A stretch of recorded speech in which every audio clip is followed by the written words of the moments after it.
Very good. Let me first of all just start out as an introduction of myself. I'm a 58-year-old guy who for 22 years was a self-employed upholsterer. I worked with my hands. I carried furniture out of your house, put new fabric on. Well, I actually did more than that. Rebuilt the frame, retied the springs, and brought you back a completely remanufactured piece of furniture. But I worked with my hands. And I grew up in a home where my father was also self-employed in the home furnishings and restaurant business. But I was 50 years old when I was sitting home and sitting in my kitchen minding my own business.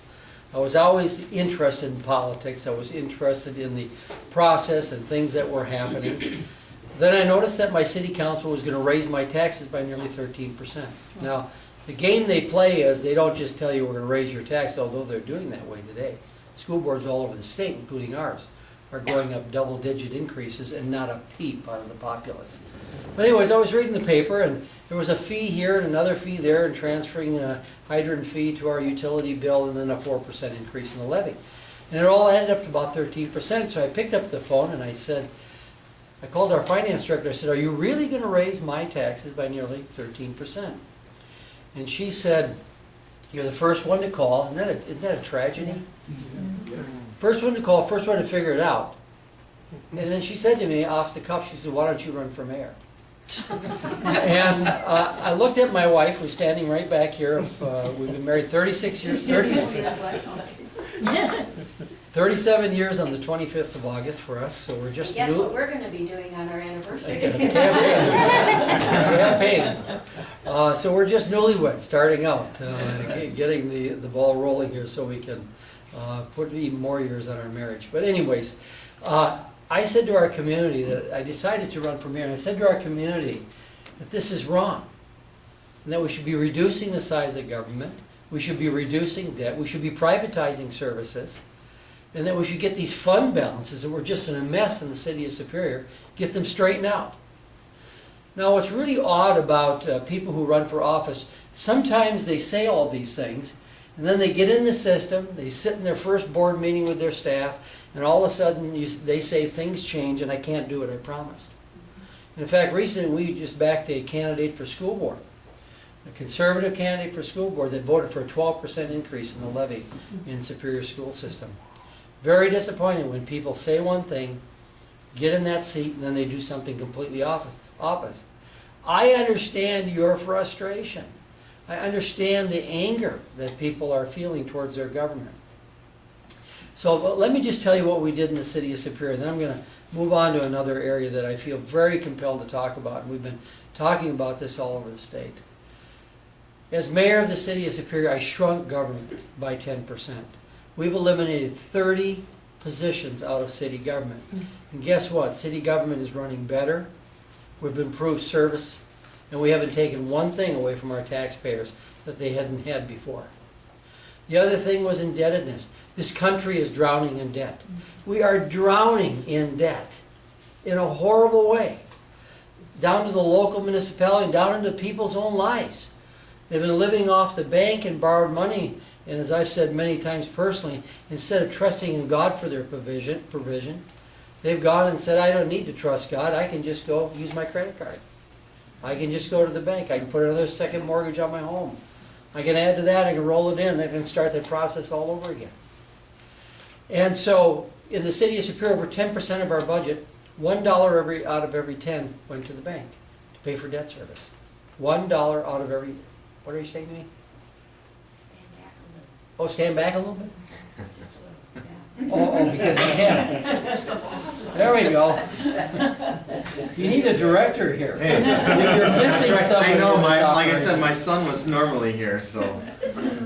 But you're doing Okay, okay, how's that? Very good. So anyways, we had a mess. $1 of every 10 went to the bank. Now, I don't know if you know, if you're hearing about mayors from all over the state, they're saying what? Cities are broke, we can't pay for services, we have to raise your taxes, everything is a mess, we need more money from the state. And we took a totally different opposite approach. You know, the city of Superior is known as, people tell us, oh, it's that poor city way up north, that city that's got so much unemployment, that city, and then they describe our city this way. Well, I'll tell you what we did in the city of Superior. First of all, we looked at the assets that we own, and we said we could run each one of these assets like a business. We had a golf course, a 36-hole golf course. No shabby course, by the way. It was in the top 100 of municipal golf courses in the United States, rated by Golf Magazine. Guess what? It was run by the government. So guess what the result was? We lost money. And we lost money consistently, year after year. And we took and we privatized that golf course, we put it up for bid, put it under private management, and guess what? That golf course now pays us almost $200,000 a year net income after all operating expenses. We had a landfill that was losing $1 million a year. $1 million a year. We went out and sold garbage contracts. Now, some of you who don't like where garbage goes, it has to go somewhere. Garbage goes somewhere. As much as you'd like it to go somewhere else, it goes somewhere. But we went out and wrote up $16 million in garbage contracts for our landfill. And we aggressively marketed that landfill. That landfill at one time made up to almost $1 million a year in net profit after all operating expenses. And of course now with Jim Doyle and those tax-hungry Democrats, they've doubled the tipping fee and we had to lower our gate rate in order to keep our customers. But this year, we're projected to make $400,000 a year in net operating income after all expenses at our landfill. Our self-insured healthcare account was over $1.25 million in deficit. In other words, we had more claims than we had money to pay. $1.25 million off on that. Right now, our self-insured healthcare account has $1.25 million in reserve rather than deficit. We owed over $5 million to the state of Wisconsin for unfunded post-retirement liability to the state of Wisconsin. It was a bill handed to us 20 years ago at only $2.5 million, and we neglected not to pay it. Cities all over the state, check with your school board. Check with your county. Many of them haven't paid this. And the clock is ticking at 8% interest rate to the state. And many of them have not paid it, including our local government agencies. And we said, you know what, this is wrong, we're going to start paying this. We went out and borrowed the $5 million, and we've amortized it over 20 years, and we're about 7 years into the payment of that bill, and it's going to go away. And I can tell you story after story after story about how we applied good, sound fiscal policies to government, and guess what? We're generating excess revenue in the city of Superior. How many cities are saying that? We're generating excess revenue. You know what we've done with the excess revenue? When I got in office, we owed $28 million of what we call GO debt, general obligation debt. Right now, we owe $21 million in general obligation debt. We've paid our debt down by $7 million with free cash flow. This year alone, we're prepaying $2.2 million in general obligation bonds. How many cities have you heard of doing that? As I look at Madison, and I see the mess that they've created, this massive indebtedness. Jim Doyle, and I'll tell you what, I'm right along with Glenn Grothman. I'll tell you, I've been a fan of his when he was in the Assembly. Because you know what he is? Not only is he a rock-hard conservative, this guy doesn't bend in the wind. He doesn't say what you want him to say to this group and say something else to another group. He will stick to principle no matter how much criticism he takes. He took on Mary Panzer, as all of you know, and when she was the darling of the Republican Party. And he said she was too liberal, and she was. He beat her in an election, a very risky election for him. And he brought those principles right back to the Capitol. And I watched Glenn in that debate with Mary Panzer. I was sitting in a Madison hotel room that night, had some business in the Capitol. And I can remember Glenn coming back over and over and over again to these rock-hard principles that conservative Republicans live by, and Mary couldn't answer one of them. And I was thrilled, along with the rest of Wisconsin, to see Senator Grothman win that election. But you know, there's other things I do want to talk about. You know, we talk about fiscal policy. We talk about doing the right thing. We talk about indebtedness. We talk about running government the way it should be run and keeping our promises. That's why, before they don't allow elected officials speak at tea parties anymore. But the first year when they did, they let us speak at all of them. Mark Block was looking for a politician that was elected to something that kept his word. It was a hard search.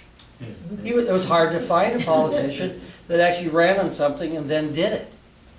And he got a hold of me one time. He said, I want you to talk about the city of Superior. And I spoke at the first Tea Party in Madison on April 15th a year ago. And then we spoke at tea parties all over the state, every corner of the state for the next year. And let me tell you, you got to be careful what politicians you're angry at. I tell you, we've been in a lot of places. We've traveled for 21 months, and it'll be 21 months of travel on the 17th of August. We've been in 65 counties. We put over 100,000 miles on our car. And we get home, it's a 6-hour drive from here to get home. We leave many times meetings and watch the sun come up, or still pitch dark and it's 4 or 5 o'clock in the morning and I still have to get up and go run a city.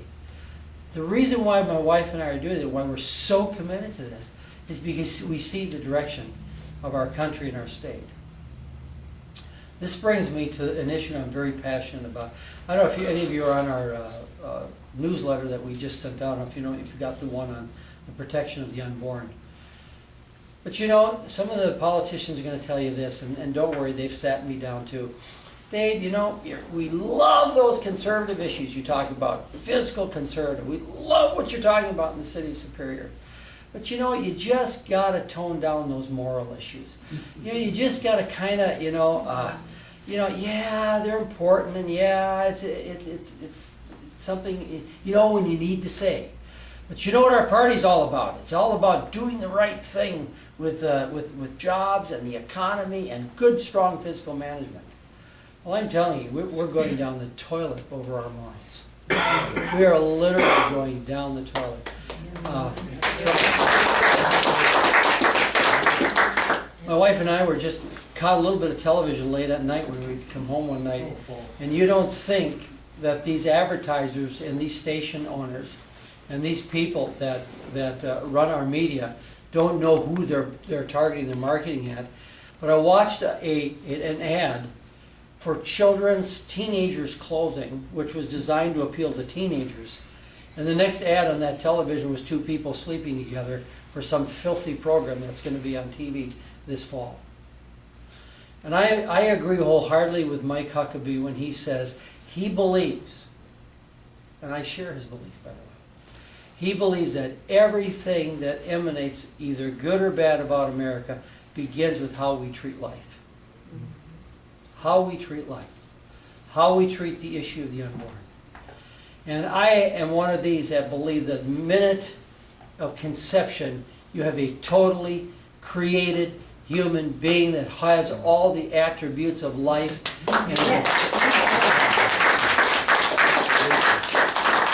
And that is a complete human being, and it's a life. It's a life. And I'm really sometimes astonished at how we aren't having even this discussion in the church. I was talking with somebody the other day, and I know there's people that want to get pregnant. I know there's people that want to have children. For many, it's a big vacancy in their life to be able to have children. That's why it's wonderful for adoption. But you know, we have forms of fertilization today where we fertilize eggs and then we throw 8 or 10 or 12 of them away. We believe that a fertilized egg is a human being. We must treat it with all the respect of life. And some of the things we're hearing about as we age and as we get older, and some of the circumstances that we claim we can, about viability of whether a human life should continue to be able to live. I can remember my wife and I were guardians for 2 people. She had a woman and I had a man. And we were guardians for who were in a mental institution. And both of us protected their dignity of life all the way till the day they died. Because that's the respect that both of these people deserve. They needed to be protected till the day they took their last natural breath. Because that's the way God's created us.